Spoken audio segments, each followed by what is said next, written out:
नमस्कार, स्वागत है आपका। पिंक सिटी देख रहे हैं आप। मैं हूं आपके साथ सुमित सुभाष गुप्ता। राजस्थान की राजनीति में पहली बार बीजेपी विशेष रणनीति के साथ मुस्लिम समाज के एक बड़े वर्ग तक पहुंचने की तैयारी कर रही है।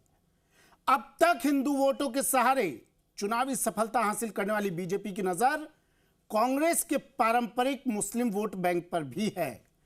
जुलाई से बीजेपी अल्पसंख्यक मोर्चा राज्य के 40 विधानसभा क्षेत्रों में पसमानदा मुस्लिमों के बीच संवाद अभियान शुरू करेगा। सवाल उठ रहा है कि क्या यह अभियान कांग्रेस के मजबूत वोट बैंक में सेंध लगा पाएगा या फिर यह सिर्फ राजनीतिक संदेश तक सीमित रहेगा। यह रिपोर्ट देखिए।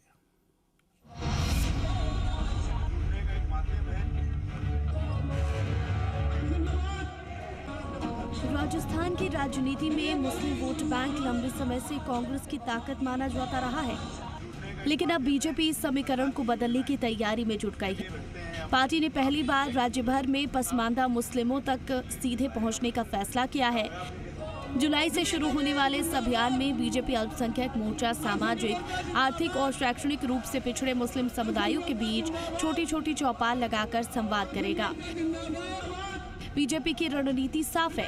केंद्र की मोदी सरकार और राज्य की भजनलाल सरकार की जन कल्याणकारी योजनाओं को पसमानदा मुस्लिमों तक पहुंचाना, ये बताना कि योजनाओं का लाभ धर्म नहीं बल्कि पात्रता के आधार पर मिला है और इसी भरोसे को राजनीतिक समर्थन में बदलने की कोशिश करना। माननीय मोदी जी का आह्वान है कि पसमानदा समाज के लोगों को पार्टी की मूल विचारधारा से जोड़ना, पार्टी की जो हमारे जो संगठन है उसमें जोड़ना। इसके अलावा जो सरकार की जो योजनाएं हैं उन योजनाओं को पसमानदा समाज के लोगों तक पहुंचाने का काम अल्पसंख्यक मोर्चा करेगा। इस अभियान को हम जुलाई में शुरू करने वाले हैं। बीजेपी की क्या है रणनीति? पसमानदा मुस्लिमों से सीधा संवाद, छोटी चौपाल, घर घर संपर्क, सरकारी योजनाओं की जानकारी, स्थानीय नेतृत्व तैयार करना, निकाय और पंचायत चुनाव पर फोकस। बीजेपी अल्पसंख्यक मोर्चा ने संपर्क के लिए प्रदेश के 40 विधानसभा क्षेत्रों को चुना है। करीब 25 लाख मुस्लिम मतदाता हैं, जिनमें लगभग 20 लाख पसमानदा वर्ग से आते हैं। इसका असर निकाय चुनाव, पंचायत चुनाव और भविष्य के विधानसभा चुनाव तक दिखाई दे सकता है। राजस्थान में मुस्लिम आबादी करीब 9% मानी जाती है। जैसलमेर, अलवर, भरतपुर, नागौर, जयपुर और जोधपुर जैसे जिलों में मुस्लिम मतदाता कई सीटों पर जीत हार तय करने की स्थिति में है। ऐसे में बीजेपी का ये अभियान केवल संगठनात्मक कार्यक्रम नहीं बल्कि भविष्य की चुनावी रणनीति का हिस्सा माना जा सकता है।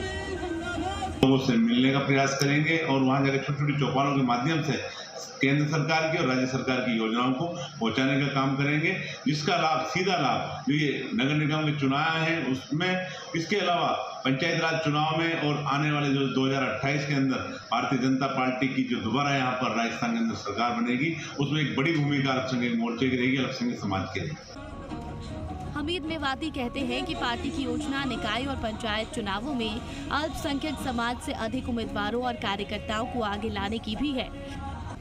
इधर बीजेपी के सामने चुनौती भी कम नहीं है। राजस्थान में मुस्लिम समाज का बड़ा हिस्सा वर्षों से कांग्रेस के साथ खड़ा रहा है। ऐसे में ये देखना दिलचस्प होगा कि विकास और योजनाओं के आधार पर शुरू किया गया ये अभियान राजनीतिक नतीजों में कितना बदलाव ला पाता है।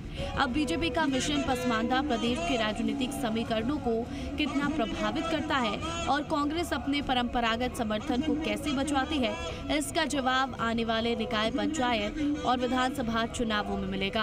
विष्णु शर्मा, जी मीडिया, जयपुर।